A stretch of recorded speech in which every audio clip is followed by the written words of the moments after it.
Sorry, I know this is late. 2020 sure wasn't. You just kind of got in the way of everything. Come on, 20. Not letting you. Let me do my review. Sorry, not allowed. No, I gotta do my review, so I'm gonna come to... You're not getting past me. Come on. Nope. Sorry. I just said, can't you get out of the way? Happen. I gotta do my review.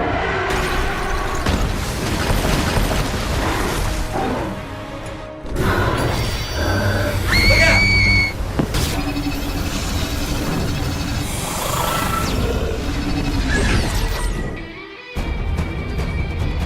Wait a second. Why did I save you?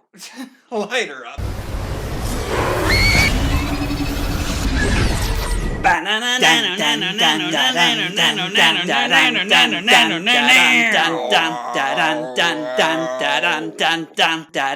Wonder Woman 1984. So Wonder Woman is written by Patty Jenkins, Jeff Johns, and Dave Callahan, and it's directed by Patty Jenkins. It stars Gal Gadot, what is it?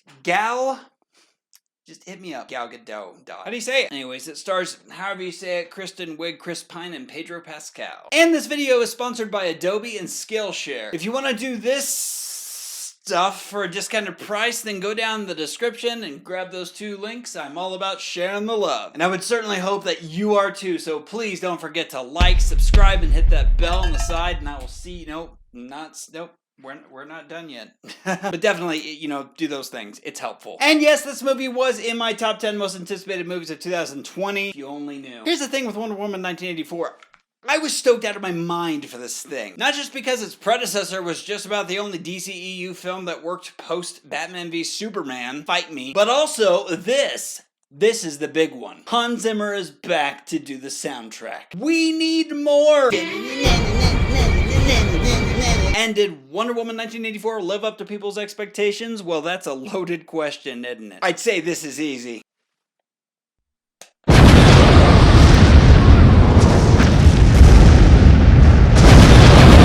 And although that should say plenty, I do have some opinions. Characters. Right out the gate, I can say this. I liked everybody in this movie. We have a strong front line here. I mean, we already have way better villains than the first movies. Yeah, those peeps are garbage. We have Max Lord now. A villain that we actually give a stupid about. She is relatable for those who are bullied, lonely, insecure. And yeah, I know it's been done to death, but hey, cats have 9 lives and so does this one. I ship that. And speaking of shipping, Steve Trevor. I really can't say too much. But I will say this about Steve Trevor in this movie as well as in the last. This has to be the most likable boyfriend in any movie ever. Like, he's not the boyfriend. He's Steve Trevor. And as a grand segue, holy crap, their relationship. I can also say this with great confidence. Hands down, the absolute best romantic chemistry between 2 beloved characters. Ever. I'm not kidding. No, this isn't one of those they're inseparable, they belong together, dependent relationship bullcrap. No, I'm talking genuine chemistry. Take notes, Disney, Joss Whedon, and Joss Whedon. The characters here were Justice League's better than the ones in the first one, and the first one's characters were already no exception. Acting.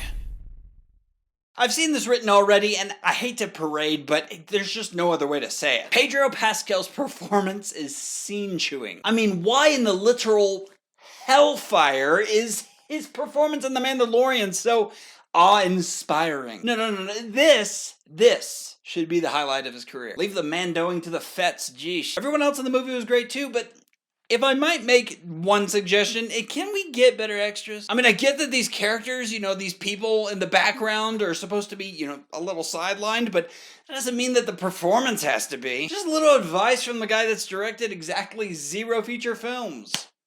Dialogue.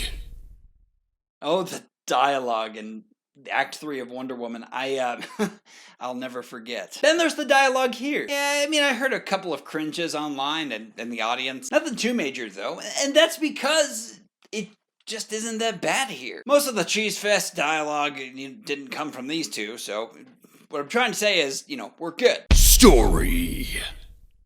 Okay, critics had some problems with this part, but judging by what's left of Rotten Tomatoes, why do you guys keep listening to the critics? They're stupid. I mean, what loser stands in front of a camera and rants about movies? But the point is, folks, film critique isn't a science. I'm here to tell you that if you liked the first movie's story and you're not a complete snob, then you're probably gonna like this one. The one thing, I will say this. The first film has a very character-driven plot. As soon as Wonder Woman learns what she needs to learn and the third act hits, in my opinion, the movie kind of crumbles. And that's because we're so invested in the process of Diana becoming the Wonder Woman that we know and love. Then when she reaches that point, it's like, well, that's done. Crappy CGI battle, got it.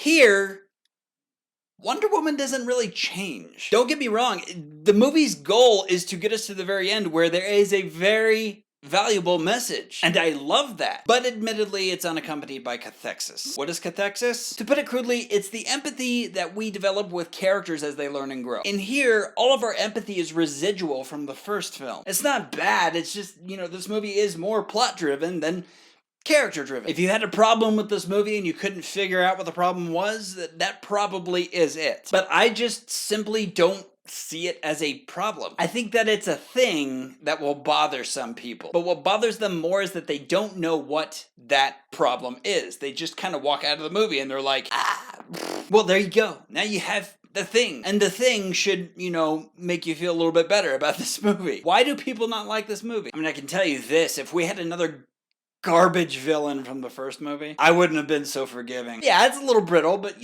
so is Raditz. Predictability.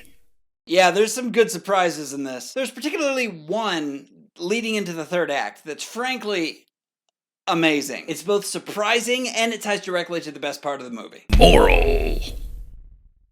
Okay, now this is what I want in a Wonder Woman movie. Along with one other thing that we'll get to in a sec. Once again, I know it's been said to death, but this movie has a message that this world needs. Not only that, but they pair it with playing perhaps the most beautiful song from none other than Batman v Superman. Beautiful Lie. Well freaking done. Now, I heard that there were some disputes between Patty Jenkins and Warner Brothers when it comes to the ending. Frankly, I don't care who it came from for two reasons. Number one, the world sucks. And number two, the last movie's ending sucks. So I really do have to say, Patty really does deserve her day. Studios meddle so much, and I can tell she's frustrated. The ending in the last movie sucked because of them too, so take your pick. And also, take your hands out of the pot, Warner Brothers. You got to let the cookies cool before you pop them in your mouth.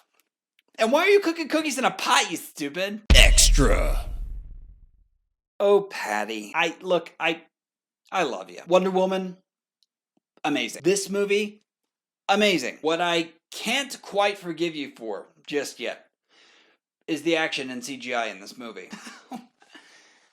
Oh, gosh. Now, I'm not that guy, okay? I don't need to have a lot of action or a lot of great action for a movie to be good. All I'm saying is Wonder Woman action has been done far better in the past, as well as the CG. Remember, we're supposed to be getting better with sequels, not exceptionally worse.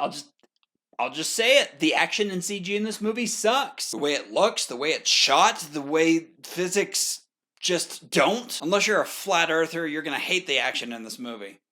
Or lack thereof. Another thing to mention, I know that, the whole review, it's like, this is a good movie, and then there's things, every movie has its problems, okay? But,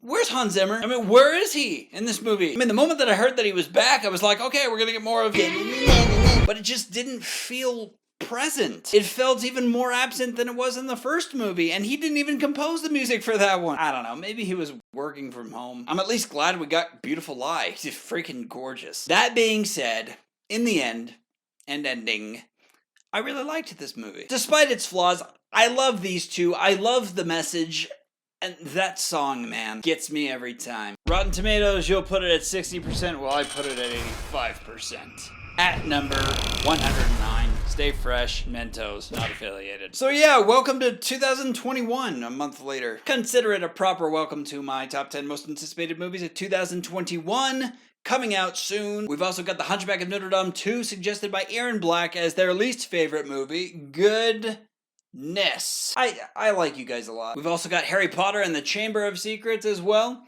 We got a lot of stuff. If you want to be notified of such stuff, then please like, subscribe, and hit that bell on the side, and I will see you next time on MovieSlayer.